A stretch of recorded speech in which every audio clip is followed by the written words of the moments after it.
Okay, this is ICT management for 400 level. ICT media management for 400 level.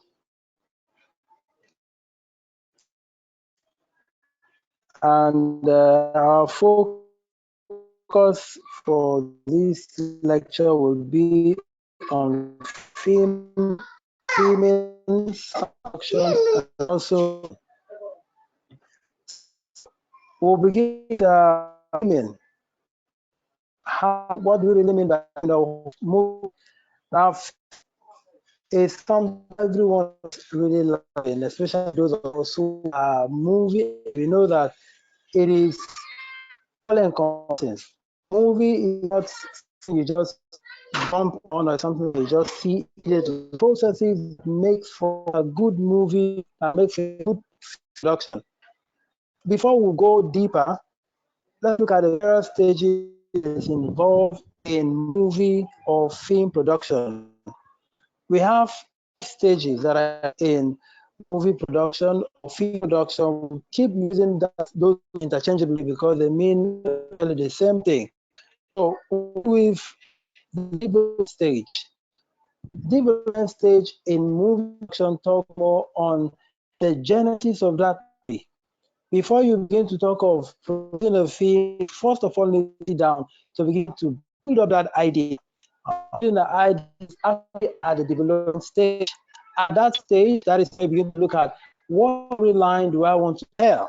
What kind of movie do I want to produce? And what kind of people do I have to bring into this movie? Make it fire. At the development stage, it is where we build the idea. Am I going to produce a movie that's action that has a little bit of action there and a little bit of melody there?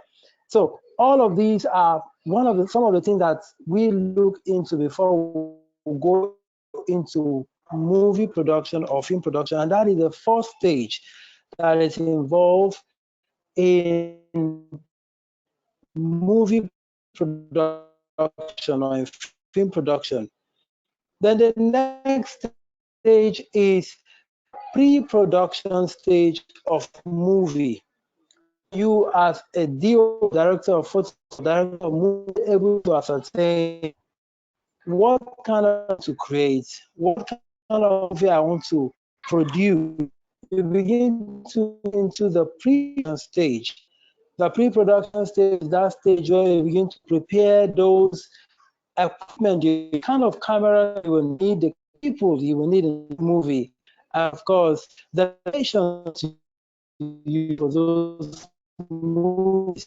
If you movie like a movie, you look at those kind of movies, you see them use a lot of locations. These not come in is something that has been done in the pre-production stage of the in film. Will I be using a digital computer? Will I be using crane, or will I be using a dolly, or will I be using a Steadicam? These are some of the accessories that we use in movie production. So during this preparation stage, also the DOP, who is the photograph, he goes out to begin for fit into certain actors. Who should want to act and movie will be my major. These are one of in movie production itself, which is the third stage in stage is where the action takes. It is assumed that before you get to the production, you must have done development, must have gotten if you're using a storybook to act on a copy, maybe a particular movie react it. You need to get all those right development. And when you get to the second stage, the production stage, you have those people who are going to be with you in terms of moving actors, dressing them up, and all the necessary things you need before you get to the production. Now, the production is where the movie actually takes place. The movie production actually takes place.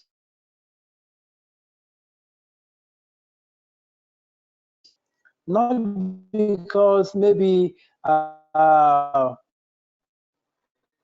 not because maybe we like the character, but sometimes because we enjoy the storyline, we enjoy the message you're trying to pass, and sometimes we fall in love with the character that are used in those movies. It doesn't come easy.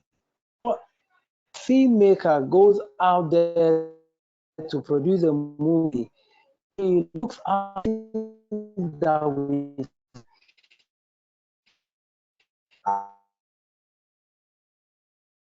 are for his marketers. Is what takes us to,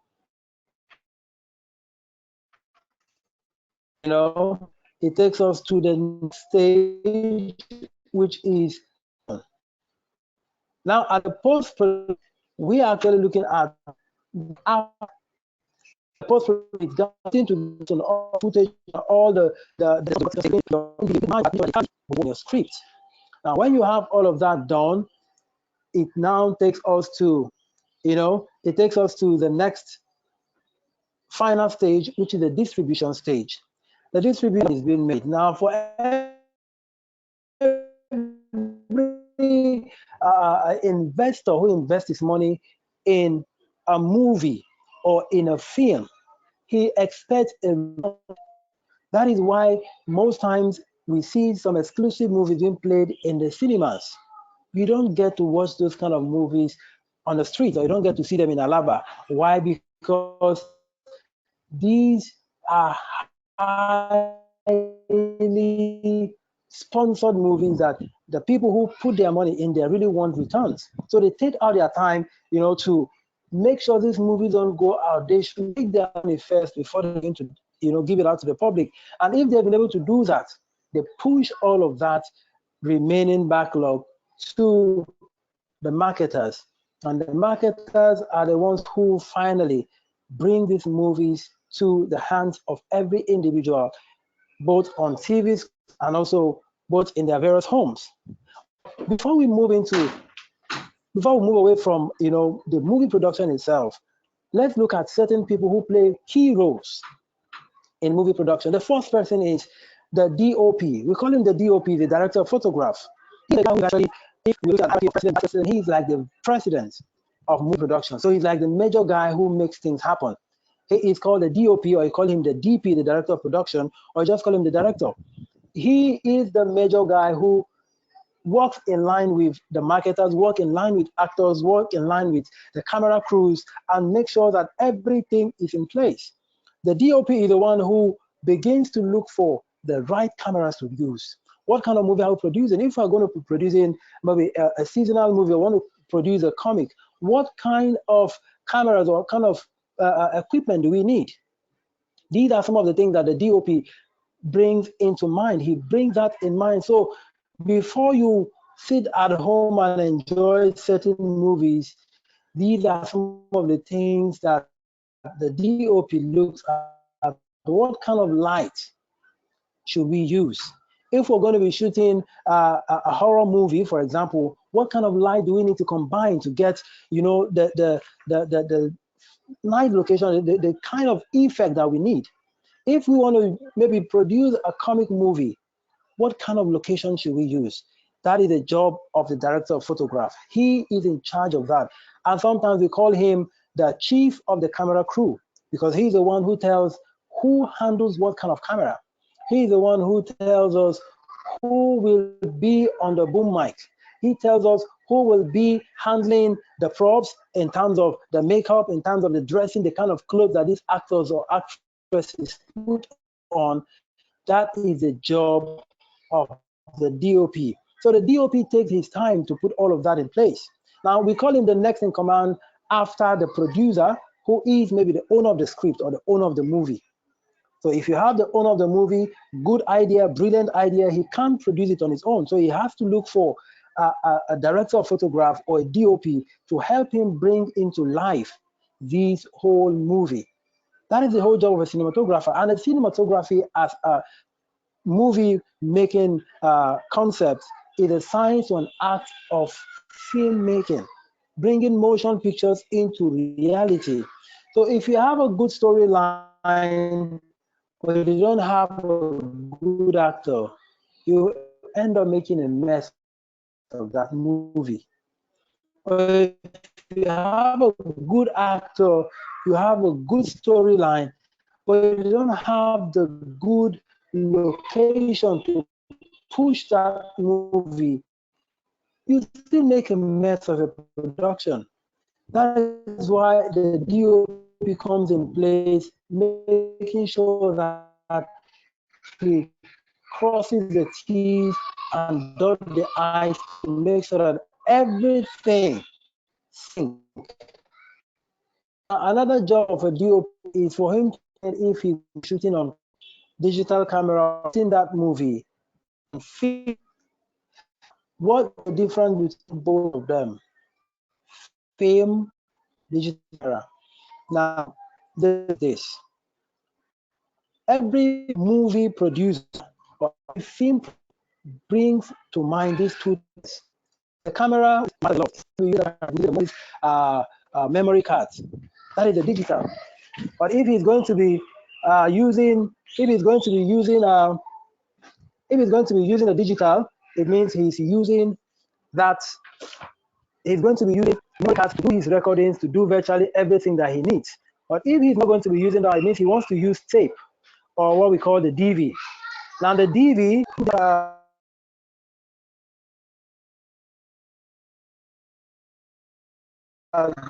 digital tape that we use. Very little, some of them are 90 minutes, some of that. And apart from that, he takes note of what kind of equipment should we use. Going to be a dolly is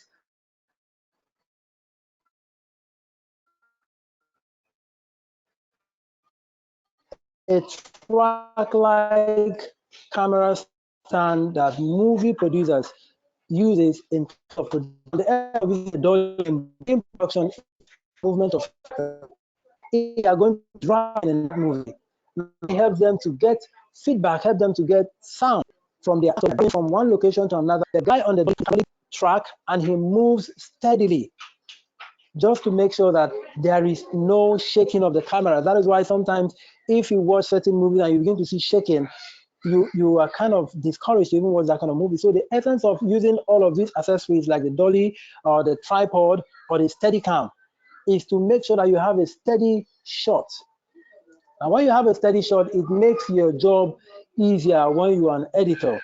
And if you are an editor and you have a very good production, it's easy to roll. Now, editing becomes very easy when you have all of this equipment in place.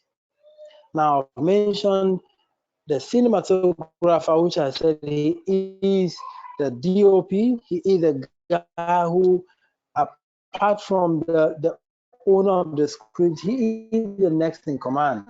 I've also mentioned the settings of the cameras. Are the settings that this DOP wants to be shooting on?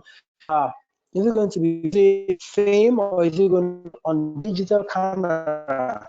To take note of. Now, apart from the fact that his DOP looks that, he also take a look at the ISO. What kind of resolution do I need this to see? It's going to be in the night. What kind of resolution does he get a night set? Using shooting on maybe in the afternoon or the early hours of the morning, he all of that, ensure that everything falls in place, so that whoever is on cinema watching at home enjoy the movie. Now the DOP also takes cognizance of the sound. Also, a good production is the light, the image. Now, light itself is very important. Like I mentioned earlier, each scene and part of each different kind of sound, different light, different scenes. And he does that, it means he need to get a good sound. That is where the sound come in. Now the sound can be in terms of the audio sound, the voice of the actors, making sure that their voice are clear, making sure that everything they say, every word they utter comes out clear on screen. Not sometimes where you listen to some of these actors, you barely hear what they're saying. Not because they are not speaking, but sometimes maybe the mic is not good, or the mic is not close enough to their mouth, or sometimes they are speaking to themselves instead of speaking to the camera. So the DOP makes sure that all of these things are in place. Now, the next thing that he also bears in mind, apart from all of that, is he takes cognizance of the kind of, what do I call it now? The sound that he uses in between, like an interlude between a particular scene to another. Now, we all know that in a Nigerian movie, each sound that is attached to a particular character, a particular action, tells you maybe something bad wants to happen, something good wants to happen, or maybe they are you're in a romantic scene. If you look at movies where the likes of Patience Izoko is there, now if she's out there trying to do her mischief, you hear the sound is changing. Or you're watching a Nigerian movie and you see, you hear sound of maybe animals making noise in the middle of the night. It shows maybe they're trying to bring in a scene or a location where cultists are going to be having meeting, or witches are going to be meeting. Now, these is the various places where sound comes in. Now, if you're looking at maybe a movie where it has to be comedy all the way, sometimes you hear the lyrics of these kind of movies and you begin to get the message. Listening to the song attached to those movie sometimes tell the message even more than the movie that they're acting. That is why a lot of people say Nigerian movies are boring. Nigerian movies you can predict them. Not because they are easily predictable, but because the sound that they are attached to each of those movies sometimes tell the story. So when you jump into a particular someone's house and you see him watching a movie, a Nigerian movie for that matter, the sound that comes at the background of that movie tells you if that movie is going to be interesting, if it's going to be, a comedy movie, or if it's going to be a wicked movie. The sound tells it all. So as people and of us in bear in mind, a cinematographer, before you write to be a director of photograph, you need to be a professional. You need to grow in the industry. It means spend and look at various shots that comes in, making sure that you understand each movement of a camera. There are certain movements of a camera that when you look at them, you know that, okay, this movement is meant to pass this message. This movement is meant to address that message. So it takes us to, what we call the various framing in movie production. Framing is very, very important when it comes to movie. Framing is everything.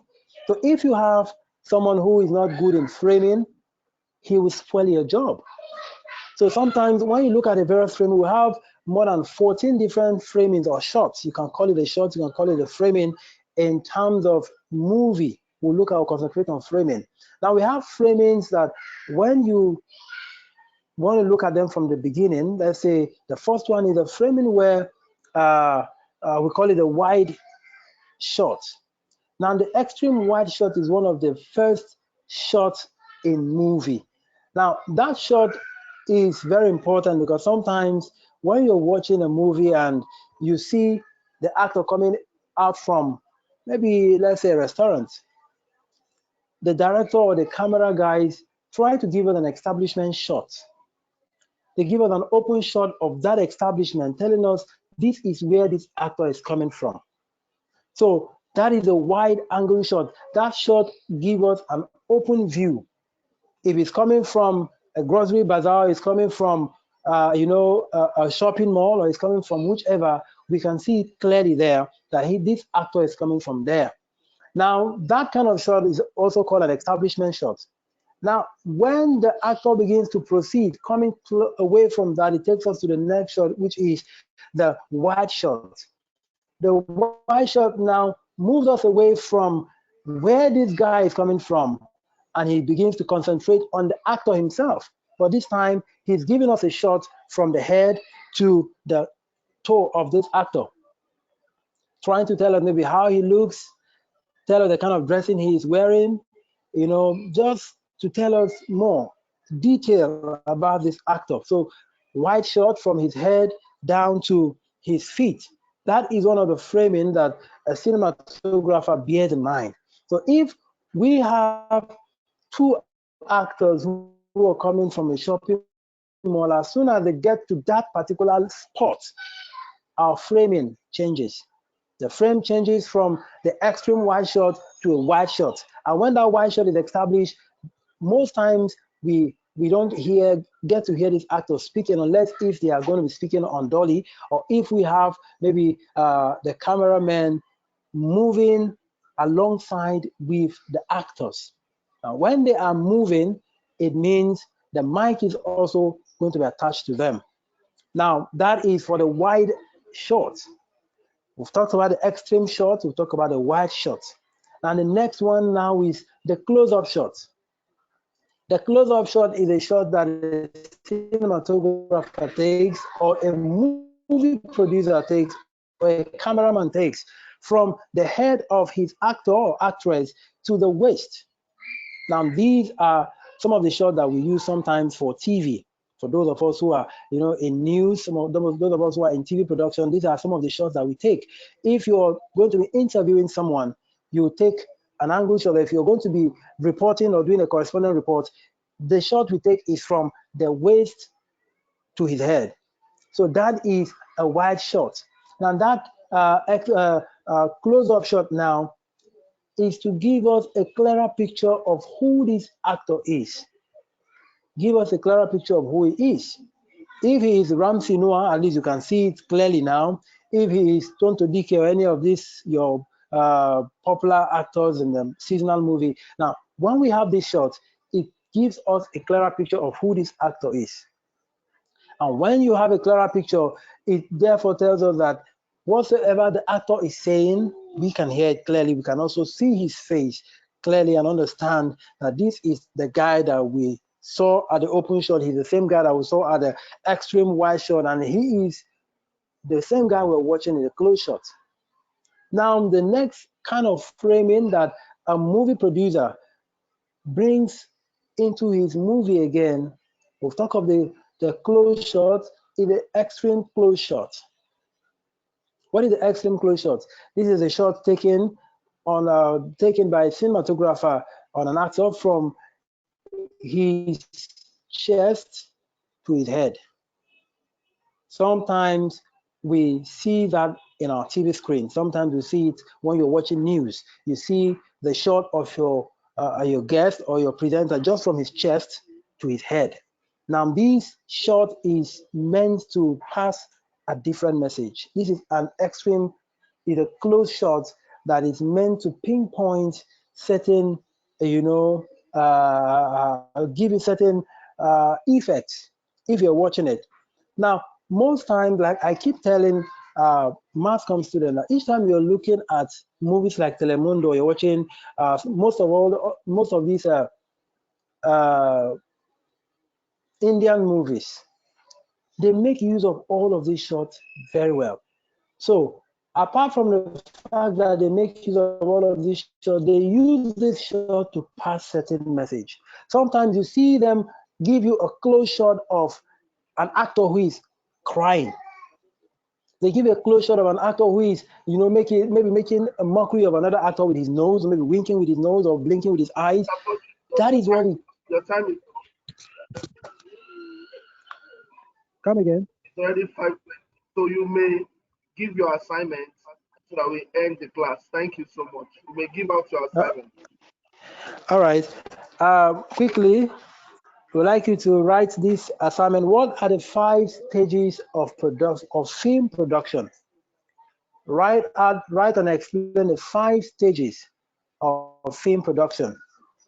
Now, I just gave you a brief discussion on it, so I need you to write detail. Dig deep and tell me the 5 various stages that is involved in film production. And the next question is, who is a cinematographer? Who is a director of photograph when it comes to movie production? Who is a director of photograph when it comes to movie production or film production? That will be the 2 questions I'll be asking you, giving for the assignment. I hope that we'll meet in our next class, which is on the 27th of April. Thank you.